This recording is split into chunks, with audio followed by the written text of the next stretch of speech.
I think sometimes it's worth remembering that there's more to football than just the football. There was a moment in Birmingham City's game at home to Millwall, about an hour into the match. Now, I sit in block 37, and a block or two away from me is an elderly gentleman who struggles with mobility and to whom just getting to his seat is a real effort. It's clearly special to him that he gets to come along to the football. And there was a moment about an hour into the game where he struggled to his feet. He pushed himself up on his cane. I thought I saw a little tear in his eye, and my heart was melting. As he turned towards the Millwall fans, he took in the Blues fans. He turned to the Millwall fans again and said, from the bottom of his heart, 3-0 on your big day out. My name is Simon Brew, and this is another bizarrely happy episode of Thoughts on the Blues.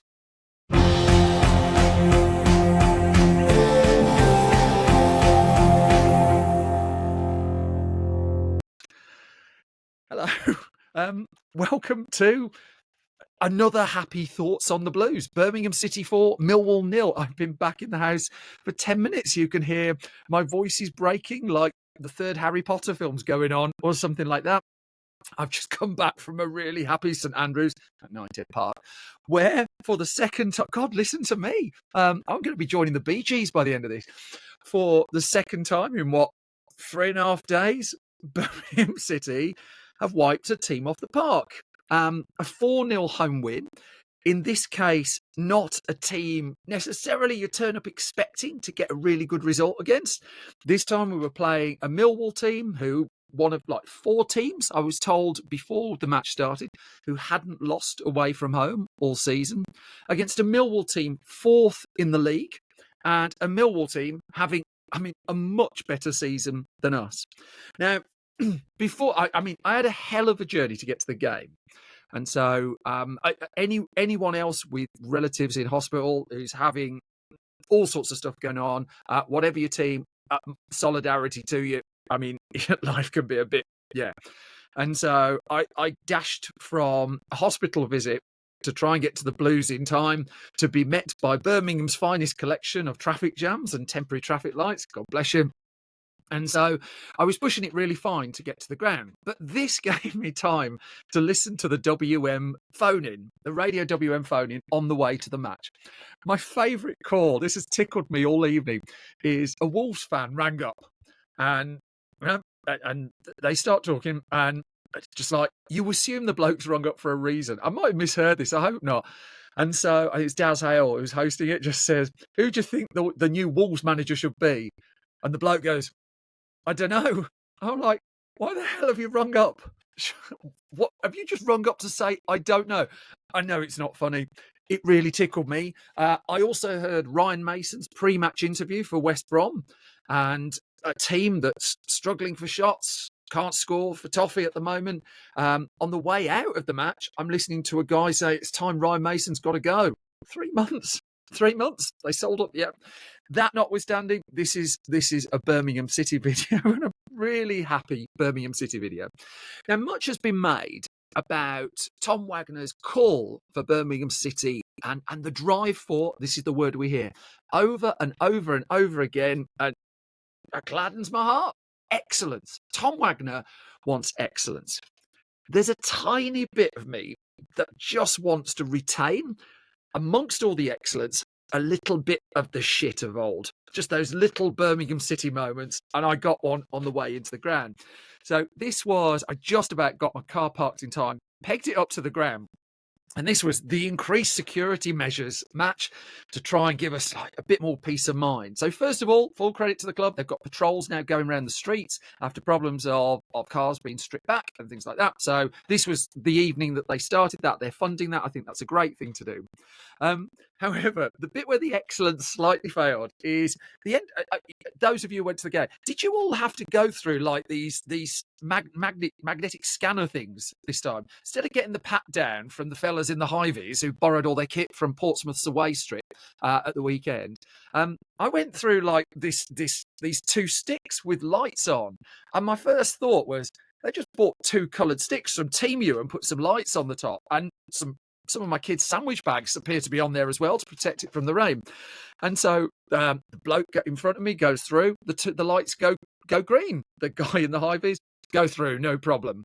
The next guy goes through. The light goes green, no problem. Go through, no problem. The next guy goes through. The thing goes red, really bright red. No problem, just go through. They're just lights then, aren't they? I've got no idea what the point of them was, but I just thought that's just a bit of an old-fashioned blues crap moment, isn't it? Long may they continue. So, Birmingham City versus Millwall. I got into the ground 5 minutes to go. So, I knew by that point the team hadn't changed with one key change. I was told just as I was sitting down, and that was on the substitutes bench where Chris Davies had brought back at the first opportunity the much missed Jack Robinson. And oddly enough, I'm going to talk about him a little bit down the line. But it was the unchanged team. That was the thing. And when was the last time that happened? An unchanged home team after a big win. So it begs the question, early doors, has Chris Davies found his best team? Has he got this? Has it clicked? Now, a couple of games ago, when Tomoki Iwata was first put in at right back, because let's face it, he's found it via a degree of, let's say, experimentation. I was reading comments online about it's the Lee Clark bingo machine. Remember, Lee Clark would just like play any player anywhere you like. It's fine. And there was just a random element to it. Iwata at right back, I thought he got a bit of pushback for that. And I saw this Lee Clark comment come up a few times. Iwata was man of the match on Saturday. Had Tommy Doyle not turned up today and played, he might have been man of the match again today. And there's a bit, he was substituted today. He was substituted, when was it? It was about 10 minutes to go for Asai Samuel. And he walked right the way round the pitch. And, I thought, good on him, getting a massive standing ovation from all bits of the ground. He even walked past the empty Millwall bit by that stage as well. And so, if you'd told me at the start of the season that a magical combination would be Iwata and Cochrane as fullbacks, I'm not sure I'd have bought it. Also, Doyle and Peck as the holding midfielders seems to have clicked there, doesn't it? Something, and we're getting better performances out of Iwata and better performances out of Peck. And Tommy Doyle was my man of the match today. I thought he was sublime. And there's something that happens when you give players a start and show confidence in them.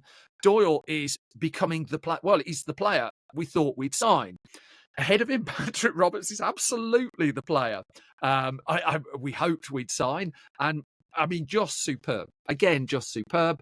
Demarai Gray on the other side, who was beating players for fun a couple of weeks ago, now struggling a little bit with that, but primarily because as soon as he gets the ball, teams seem to put 2-3 players on him. Now, Roberts has some kind of knack of getting past a lot of players. Gray had that. This time he scores a goal. So, you know what? I'll take that. I'm quite happy. But now, the other change, certainly the change in these last two games is what Blues look like as an attacking force. And you've got to look at what's the change there. Stansfield dropping back to play behind Marvin Duksh. Marvin Duksh has not scored a goal for Blues. Somewhere at the start of the season, players all have to record that thing for the scoreboard where they seem to be celebrating a goal. Look, we got a goal. And the idea is you score loads of goals and all season we go, hey, goal, goal, goal. There's a dusty corner of St Andrews, which has 2 VHS tapes sitting on it, I think, and they're both gathering dust. The one has been used once, in fairness, is Kyogo. The other is Marvin Duksh. The two strikers we signed in the summer who do not have a goal between them. Now, ordinarily, this would be panic stations. And there's a little game in my head. What's going to happen first? Are Wolves going to win a game or are one of those two going to score? But Duksh, these last two games, has given us something extra. His link-up play is brilliant. The little passes he does, brilliant. he's a goal or two would be useful. And there were bits early in this game, actually, where his passing was just a little bit off, which I put down to a combination of there was a lot of rain. Congratulations to me, incidentally, on buying the season ticket. I had it last season as well. But I looked up, there's a little hole in the roof right above my head. It was a very rainy night. I had my hood up. Let's just leave it at that. So, where were we? We've got Dux up front. He's causing all sorts of problems, and he's adding a physicality. He's adding the link-up play, a goal or two away from something really special. I think he's made a real difference, and he's made a difference to Stansfield as well, because all the closing down work before Stansfield was having to do, now Stansfield can pick some of the scraps up and capitalise on them. And between Dux and Stansfield, it led to one of the goals today. And so, yeah, that is, I mean, there's a bit of me that just wonders what Dux is going to be like when he gets to train with his teammates a bit more. I mean, it was a wet surface today. I thought the first 10, 15 minutes, their precision on the ball was just slightly off. Dux had a couple of link-up moments that didn't quite work, where it looked like he was trying to pass to players who weren't quite on his wavelength, or vice versa. I'm not in training with them. I don't know. I just know the ball didn't quite go to the right person at the right time on a couple of occasions. But the improvement is clear to even my dodgy eyes. There was a lovely moment before the game, I should note. Millwall bought a couple of minibuses, to be fair. Wes Harding in their lineup as well. I think the last time I saw Wes Harding score a goal at St Andrews, it was for the opposition. Never had a problem with him, really. But when I saw him in defence, I was just like, this could and should be interesting. There was a bit where our mascot, Bo Brummie, which, let's face it, sorry kids if you're watching, is someone in a furry animal suit. When the players come out, goes round, G's up the crowd, and goes to the opposition fans and does this and does this. And it was very triggering for some of the Millwall supporters, I noticed, who just give him this like toy dog V signs. Just like, all right, that's what's got you. Fair enough. The game starts, and I mean, we've won this 4-0. Spoilers, jumping to the end and stuff like that. But this was a very different beast to the Portsmouth game at the weekend. I think it's worth noting that as well, that certainly in the early stages, I thought it was a much closer game. And so we opened the scoring on 28 minutes. But for much of, say, the opening 20 minutes or so, notwithstanding the bit where we nearly scored a goal inside a minute or two again, but the early stage, it was Doyle, wasn't it, this time, just smashed a shot just to the side of Crocombe's post. The early stages were just a lot tighter, and I thought Millwall were really tight on us. And, I mean, in truth, they looked at, was it Cundle, I think? They came closest to scoring, firing a shot which Beadle in goal reached one of his 9-foot hands over, pushed away. So it wasn't a shot that was necessarily going to go in, but the early threats, they seemed to be showing some degree of teeth at that stage. But we come into it more and more and more and more. And then, I mean, let's just say the magic moment happens. 28 minutes in, Patrick Roberts, wouldn't you know it, a really deep cross. And at first I thought, you've muffed that. You didn't mean to put that there. Only he knows. But the quality of his crossing suggests my inclination is always to give him the benefit of the doubt on these things. Finds Peck on in the corner of the box. And I mean, the finish was sublime. So Peck is now up to 3 goals for us this season. 3 times as many as last season, I think. 3 times as many as the season before. And his finishing is just superb. I've banged the drum a lot for Peck since I started doing these videos. I've taken some pushback in the comments. I know not everyone is quite the fan I am.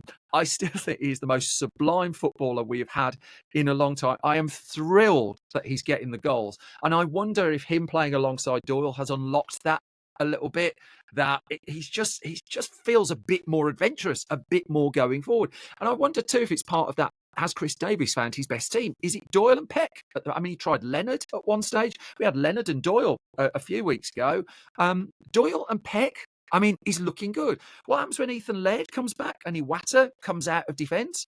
At the moment, you keep Iwata in defence, don't you? I mean, why would you take him off? It's working. There is the old adage, even though you've only played like 3-4 days before, don't change your winning team. The selection for the weekend's going to be interesting.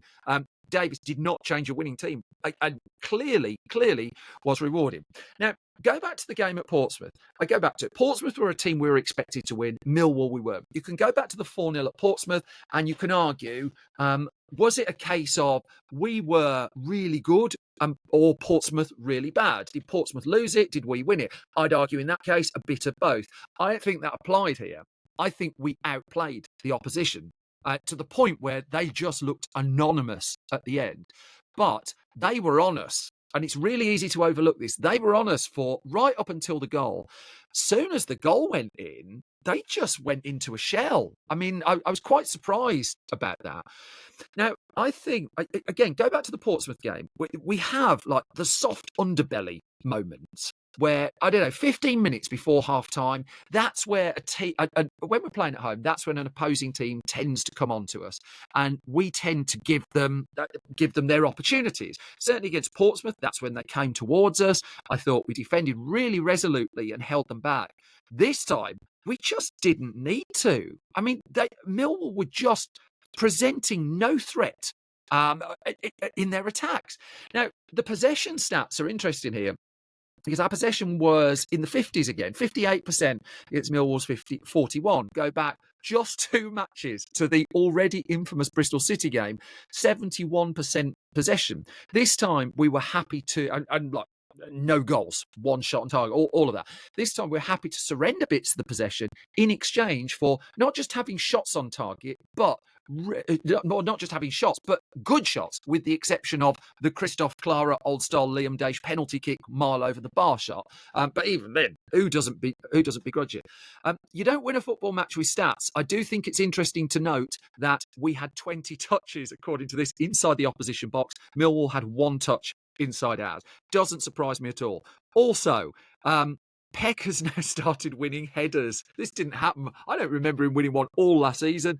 This season, he started winning headers. That makes a difference as well. Millwall then, right at the, perfect times to score, right? So right at the end of the first half, we close them down. Again, it's between Dutch and Stansfield, closing them down. Stansfield is played in, has the opportunity to shoot the most wonderful little ball across. Demarai Gray's finish, 2-0 at half-time. Now, that is a better position than we were in against Portsmouth. The difference here was we were taking our chances. Listening to one or two of the Albion fans on the from the phoning just on the drive home, it was a lot of, it was us a few weeks ago. Well, we're just not taking the chances that we get. We were taking our chances. This is a dramatic difference. And we were talking at half time, the bunch of people that I sit with, it's just like this whole argument, 2-0's a dangerous score, but it might be, but I prefer it to 0-0 and 1-0. If you're giving me a choice, I prefer it to losing 1-0. I'm quite happy to have a dangerous 2-0 lead at half time. I was even happier to have a dangerous 3-0 lead shortly afterwards, but we still got to have a little bit of half-time entertainment. To the left of me, one of the Millwall fans seemed to just lose their head, resulting in, let's just say, intervention from police officers. And then on the pitch, today's star of the day, this evening's star of the day, was Roger Johnson. It was his turn to go on the big screen and mouth some words that no one could hear because of the PA system. No disrespect to you, Roger, but I still remember you in that cup final. Didn't hear a single word you said. I also then, I'll put this in the middle because this is the bit I'll be shouted down for. I also ventured in the conversation we're having at half time about, were we? God, I already know it was tempting fate. The runes weren't good going in. I should note the hot water wasn't working in the bogs again. You'll know what I'm on about if you watch the last video. But looking at who we had on the bench, we had Cashin and Robinson. Now, there is just bear with me, right? There is a sporting chance between now and the end of the year, we are going to need one of them on the pitch. That clearly Neumann and Clara is the duo now that we hoped they were. What have we conceded? 1 goal in 4 games with them sat at the back. But if one of them's injured, one of them is suspended, and the January transfer window hasn't opened, we are going to need one of either Cashin or Robinson in there. Now, based on previous form, you've got a choice between the guy who gets sent off every other game or the guy who nearly gives away penalties or ships goals. For me, I'm putting Cashin in. I think Robinson's lost his head. But it does strike me that we need to get at least one of them a bit more confident before the December period. And 2-3-0 up with 20 minutes left. I'm sure it wouldn't have been a popular decision. Might it have been the time to give them a bit of confidence, just in case we need them? We're already likely to lose Brightside Samuel in December for a month. Is it African Cup of Nations he's likely to compete in? So we're going to potentially need these players, and I mean, hopefully at the point we do, their confidence is up. I will move on. I'm going to move on to the second half. The start of the second half was, I mean, the Millwall team had run onto the pitch in its entirety before the Millwall away fans seemed to notice that their team was out and started applauding. The Millwall away fans very loud at the start, very quiet by the end of the first half. Then Alex Cochrane has his moment. Now, I've just got back. I've not seen replays of this or anything. So, and I'm on the other side of the park. I'm in block 37. Goal's right the way over there. What I see is the ball comes out to him. I think he was just about in the D. He absolutely leathers it with the speed of an Iwata goal against Newcastle. Straight at the goalkeeper, it looked like, but hit with such ferocity that Crocombe in the Millwall goal had two choices. Number one, I can stand in the middle of that cannonball as if I'm like reading a Hotshot Hamish comic. Remember them? And get taken like into the back of the stand, or I can get out of the way. He got out of the way. It was a superbly sweetly struck shot. It's the hardest shot we'll see at St Andrews, to go in the net this season, I would imagine. I'm quite happy to be proven wrong as long as it's a Blues player scoring it. 3-0 up at 49 minutes, and that was it. That was the knockout blow. You talk about dangerous 2-0s, and they're only dangerous if you let the other team score a goal in the first 10 minutes or so. At 3-0, Millwall were just... I mean, they were just out of it. It was a kind of boxing. They started making substitutions, but it's like, really, what was the point? I mean, nothing was making any difference, and we were just bossing it at that point. When the third goal went in on 49 minutes, the away end emptied with a haste that, I don't know, I mean, it emptied faster than Prince Andrew's Facebook friends list, I think. And, it's a long drive back to Millwall. Full respect to anyone who does the journey on a really rainy, miserable night. But to see them going that early on, and they're the team, their fans are heading to the road, and there's still 40 minutes left. When was the last time Birmingham dominated a team like that? I mean, even Portsmouth, laid one or two very, very light, tender slaps on us. I mean, at least they got near the crossbar. Millwall, I mean, apart from that opening salvo, nothing. I mean, I'm genuinely surprised because they looked a well-drilled team in that first 20, 25 minutes. After that, nothing. And I'm sat there just like not quite knowing what to do.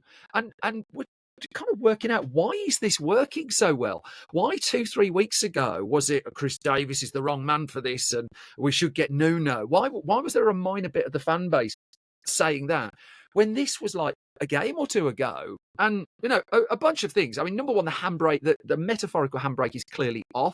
Davies set this team up to go forward faster. It is now going forward with some haste. Once we get into the opposition half, we are going forward a lot quicker, a lot more directly. It helps that you've got Patrick Roberts, who can swing in a beaut of a cross.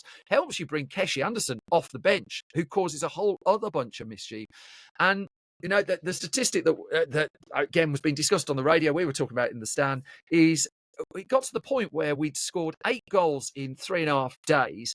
7 different goal scorers had got those goals. 7 different goal scorers. Only one striker. I know if we're looking for like minor little niggles and stuff like that. But that goal that the striker scored, 66 minutes, proper poachy stuff off Jay Stansfield. Bit of work from Anderson again. Great finish, absolutely ruthless. In the Portsmouth video, I wondered about 2 things that Birmingham needed. And because was the Portsmouth thing a one-up? Clearly not, right? But we needed ruthlessness and consistency. 2 games running now. Well, you can't judge consistency on one, but on game 2, that was a consistent performance. That was a ruthless performance. The 4th goal goes in, and we're still going. we're not quite going with the intensity we were slightly earlier in the match, but we've still got players making runs. We're still trying to push them. Iwata is the right back. 2 occasions in the first half, he's in the centre forward position, or trying to get on the end of something. He's bombed it that far up the pitch, to try and get a goal. So at 4-0, we then get the moment, and we're still hoping for it, aren't we? And on comes Kyogo. And the substitutions, a bunch were made, but 59 minutes, off goes Dux. Huge round of applause, standing ovation. Off goes Demarai Gray, sublime goal. Well done, Demarai. On comes Anderson for him. And so we get half an hour of Kyogo, and it's the same. He's one of my favourite strikers I've seen play for Blues who happens to have never scored a goal. And you're watching it, and you do wonder sometimes if it's just not going to happen for someone, because he's having his chances. He had chances again today, and we sit here just hoping it will click, believing it will click. All the signs are there, it will click. On the off chance you're watching this, Kyogo, the bit where people stand up and applaud you is genuine. We are on your side. We see what you bring to the team. If we could drag the ball into the net for you, we would. I do still have this belief. If he keeps getting in these positions, it's going to happen. At the moment, you have to say, in the Chris Davies team, it's Dux up front, because Dux is causing different problems for defences. And so come the weekend, it's Dux. Please keep him fit. It's Dux that we just I want to see on the team sheet. By the end of the game, a 4-0 home win against a team with real playoff aspirations, who have demonstrated real playoff aspirations. And for the second match running, you go down the Blues team, and there's nothing below a 7 out of 10.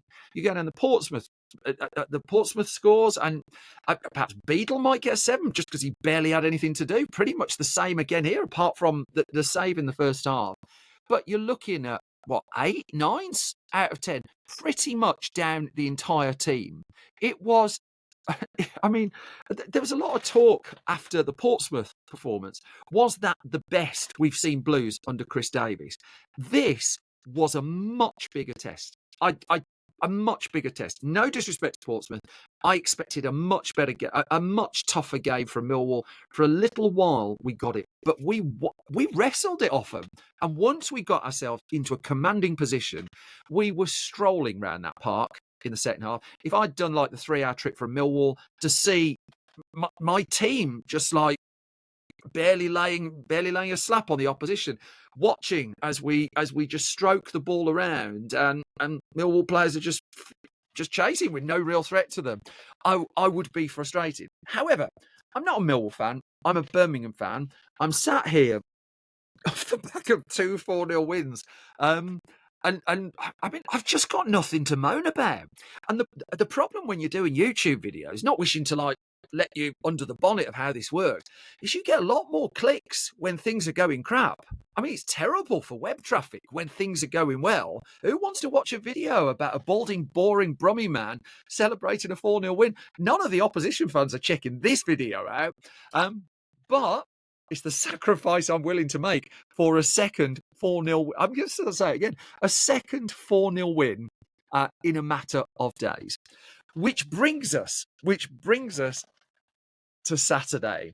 So again, my head is still on tonight. I haven't looked at the league table. I'm going to have a quick look at that. Load that up even as we sit here now. God, we're in 9th. Right. So we've won 3 of the last 4 games now. We've conceded 1 goal in those games. We've scored 9 goals. And one of those games was the Bristol City match. We are in 9th place on 21 points, 1 point off the playoff places. It's way too early in the season. There are still 32 matches left to go. We are 1 point off the playoff places. We are 12 points off the relegation places. Now, I'm glass half full, but also I'm not. I'm realist. I still think top half finish would be good this season. I think that's a good target. But what we have shown over these last couple of games is there is a real football team who can not only compete at this level, but can batter the team in 4th place in the table. I have to say, if you can batter the team in 4th place in the table, it's hard not to have a tiny bit more hope than I had this time last week. I never bought into the Chris Davies out or anything like that. I very much bought into the Chris Davies needs another plan or two. To hear his name sung was great. Again, but people remembered we had a song for Peck as well. That was great. Again, it was just a really delightful night out. It was worth the crappy traffic on the way there. And I mean, who'd you pick for Middlesbrough now? Do you go for the same team 3 matches running? Now, I'm not on the training ground. I don't know who's fit, who's not. I mean, there was a doubt this morning. Would Patrick Roberts make the starting lineup? I don't know. I'm not privy to the physio information or anything like that. But against Middlesbrough, I would not be disappointed in the slightest if Chris Davies named exactly the same starting lineup as he did today. I mean, that's the problem for the weekend, isn't it? For now, this, again, I heard this on the radio on the way back. This hasn't happened since the 1960s. I intend to enjoy it.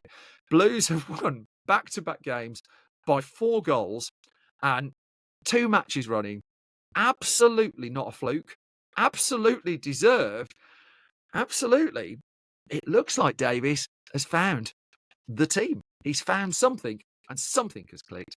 And as that old gentleman said, in a way that moved all our hearts, well, in the end, 4-0 on a big day out.